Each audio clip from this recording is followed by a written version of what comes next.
Bonjour, bienvenue à tous sur la chaîne de Moto Magazine, la seule chaîne du PAF motovisuel sans langue de bois. Grand silence. J'ai réussi ou pas, Fred ? Ah putain, merde. Bon bah Phil, je suis désolé, j'ai essayé, mais bon. Donc voilà, en tout cas, bienvenue. Alors aujourd'hui, je suis avec l'excellentissime, le grandissime Julien Mutzer, qui collabore assez souvent à Motomag et aussi à notre chaîne YouTube, et qui aussi a créé son petit site qui s'appelle Add the Rider, petite pub gratuite. Ça, regarde, j'avais fait mon petit placement de produit. Petit placement de produit.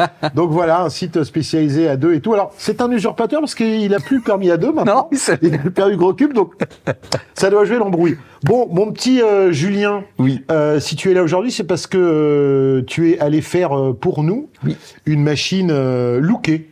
Ouais. Hein, qui s'appelle la CL500, Honda CL500. C'est le petit scrambler qui vient dans la gamme des 500 cm3. Elle reprend le nom de la lignée des CL qui a commencé avec la CL72 dans les années 60. Voilà. Ouais, les petits, avec les deux petits pots sur le côté. Et donc, c'est la base des petites CB500, en fait. Non, c'est un petit mélange, c'est un petit patchwork qu'ils ont repris de la CMX500 Rebelle, tu sais, le petit custom. Le custom, là. Ouais, exact. Ah oui, la forme du réservoir. La forme du réservoir, le phare, certains éléments, le cadre surtout. D'accord. Ils ont changé la boucle arrière de ce cadre. Et par contre, ils ont repris le moteur 500 cm3 de la CB500F, le 471 cm3. Voilà, de 47,5 chevaux. À deux.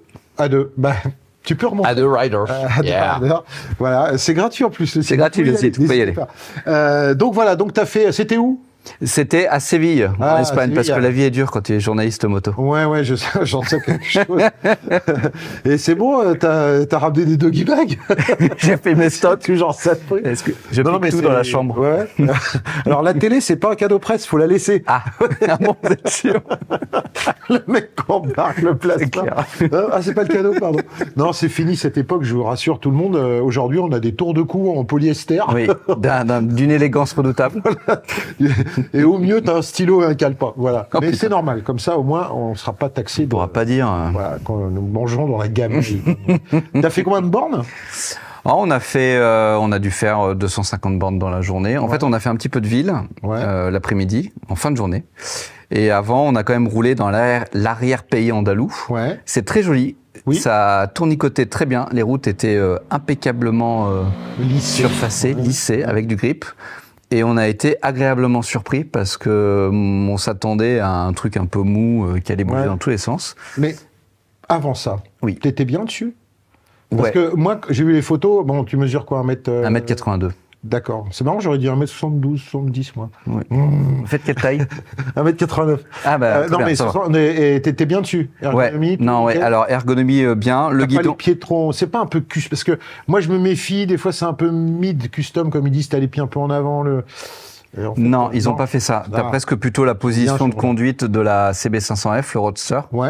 Donc les pieds à ce niveau-là, dans l'axe des épaules. Et puis le guidon, ils n'ont pas fait un grand guidon pour te faire une position étrange là.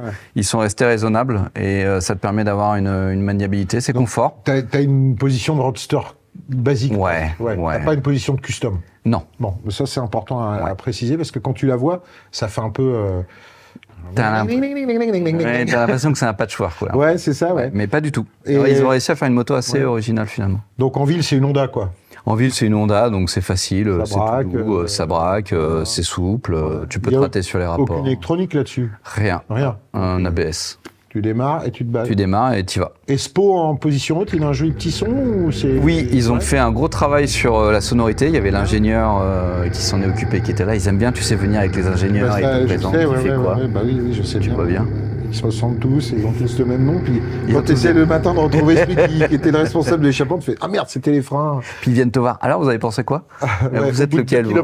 Tu sors de l'hôtel, premier feu. Alors, on va prendre notre temps. On va y aller.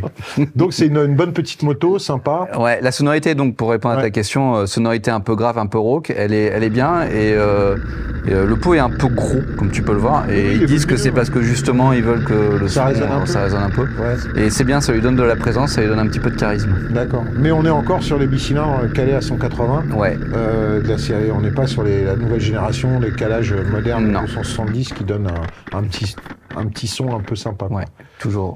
Donc en fait, ergonomie bien, ville bien, moteur, bon on le connaît ce moteur, il est rond, il est doux, bon il t'arrache pas le calbar. Ils l'ont un tout petit peu modifié, ils ont un petit peu modifié l'injection. D'accord. Et forcément avec cet échappement ça modifie aussi. Elle est passée à 174 chevaux. Enfin, non, à 19 500. Non, ils ont fait une révolution. Ils ont rajouté une dent à la couronne. D'accord. Donc, elle tire plus court. 41 pignons, donc ça tire plus court et donc ça te fait un petit peu plus de peps. Un petit première, deuxième, t'as un petit coup de niaque, c'est assez rigolo en fait. Et partie cycle, super simple, fourche non réglable. Non, fourche non réglable, t'as double amortisseur combiné à l'arrière, que tu peux régler en précharge. C'est du 150 mm de débattement. Donc c'est confort, hein, tu peux encaisser, ça va. Et tu peux t'amuser sur les petites routes. Et tu peux t'amuser sur les petites routes. D'accord. Moi, je m'attendais à me tortiller dans tous les sens. Et puis finalement, ça plonge pas démesurément, ça tient le pavé. Simple disque, hein, devant. Ouais, simple disque. Pareil, tu te dis, est-ce que ça va tenir? Et en fait, ça suffit par rapport à la bécane qui fait 192. Elle est pas légère pour une petite 500. C'est plus légère que ce que tu fais maintenant, mais en vrai, c'est pas léger. Ça fait combien, tu m'as dit 192 kilos. Ah ouais, quand même. Tu vois, c'est qu'une 500, quoi. C'est qu'une 500, ouais. Donc, bonne tenue de route, t'avais un peu de garde au sol? T'as un petit peu de garde au sol, mais j'irai pas faire le foufou dans les chemins non plus exagérément avec ça. Alors, elle est pas du tout... c'est des pneus 100% route. Non, c'est des pneus mixtes. Ah, pneus mixtes. C'est du Dunlop, c'est du Dunlop Tremmax, je crois. Ouais. Ah d'accord. Donc ils se disent, on peut aller faire un peu de chemin. Ouais, ils nous ont fait faire les photos. Tu sais, comme d'habitude, ils ont trouvé un beau chemin bien blanc, et puis on est allé faire les oiseaux. T'as une route 19 à l'avant.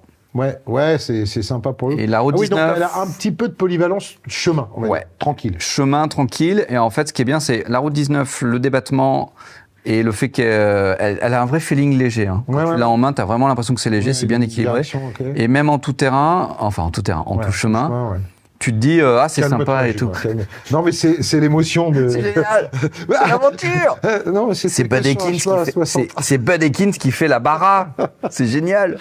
Donc vous avez fait un peu de chemin, un peu de route. Bon, en fait, c'est une Honda, quoi. Tout est bien pensé.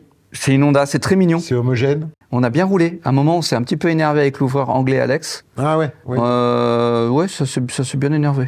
C'était sympa. Et ça prouvait que on s'est bien amusé en fait. On a passé une bonne journée, on s'est bien amusé avec ça. Dès qu'on est entre nous, même sur des trottinettes, on rigolerait. C'est vrai. C'est un peu le problème en fait. Putain. C'est que. Faudrait qu'on roule tout seul pour se faire chier. Mais non, mais voilà, on va le dire, c'est-à-dire que souvent les gens disent mais vous êtes toujours content, mais en fait. Le simple fait de rouler en bande, en groupe, c'est super cool, c'est sympa. Et effectivement, à un moment, il y a un peu, c'est un peu la bourre. Et même avec des engins qui sont pas faits pour ça. Ça nous permet aussi de les emmener un peu au bout, on va dire, même si c'est rapidement atteint, parce que ça reste quand même une machine simple. Donc, en fait, dans la gamme CB500, alors elle s'appelle pas CB, mais dans ma tête... Dans la gamme 500. Tu la recommanderais? Ouais. En fait, je pensais, qui fait peut-être même plus que certaines autres. Je pense que c'est une des plus sympas finalement. Tu peux parler ici, hein. Tu prendras pas un coup de fusil.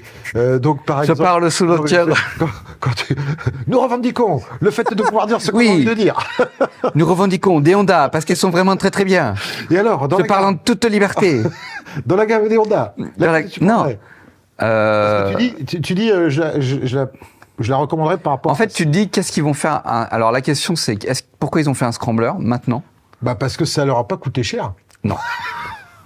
Voilà. Puisque tu prends une CB500, tu prends une Rebelle et enfin, je dis pas que ça, mais c'est vrai qu'en développement, ça leur a pas coûté cher. Non, ça leur a pas coûté cher. Ils ont refait le bras aussi. Ça grossit la gamme. Ça fait vivre la gamme 500. Voilà. Et donc, le moteur. Sans même avoir roulé avec, je pense que c'est mieux qu'une Rebelle. Ouais, clairement. Ergonomie, voilà.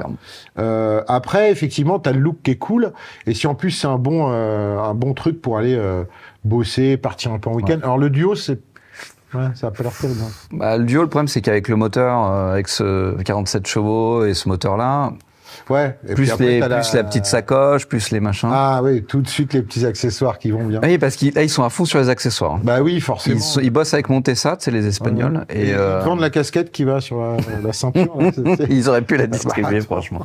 Non, ils nous ont mis des protections, un garde-boue haut, mais ils ont gardé quand même le garde-boue bas. Ça c'est. T'as les protections, les pare-mains, la petite truc. Ça lui donne un petit look en plus. Ça lui fait moins CMX. Tu t'es un moment pris pour le grand Steve. Ah bah oui. Qui allait rouler avec ses potes. C'est ça. Mert Lowell et compagnie le dimanche matin. Bedekins, ouais. Ah, d'accord. Ouais. Bah non, c'est pas ça. Et puis j'ai regardé dans le miroir, j'ai fait ah non, tu restes pas ça. Julien qui a fait un essai pour Motomag.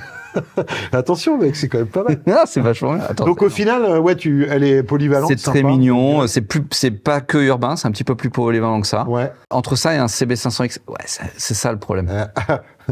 Il est là le problème. Nous revendiquons des tarifs un peu plus démocratiques. Oui. Il y a un problème d'inflation de prix en ce moment dans la moto. Pourquoi il l'annonce à combien? À 6 999 € prix de base. Alors bon, 6 000, ouais, 7 000. Ouais. Et après, ouais. Un peu cher. C'est un petit peu plus cher que le Roadster F. Ouais. Et après, t'as la Hornet. Ouais, après, c'est un autre délire. C'est un autre délire.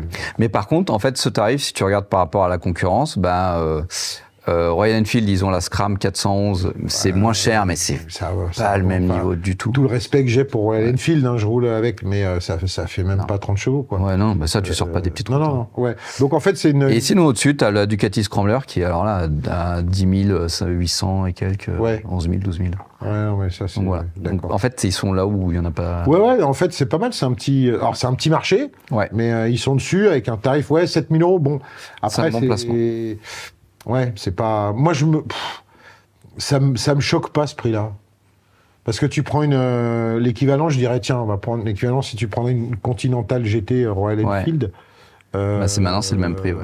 C'est même un peu plus cher, là, et ça fait aussi 47 chevaux. Alors, c'est pas le même genre, mais on est dans des néo-rétro, bicylindres, tu vois, A2, etc.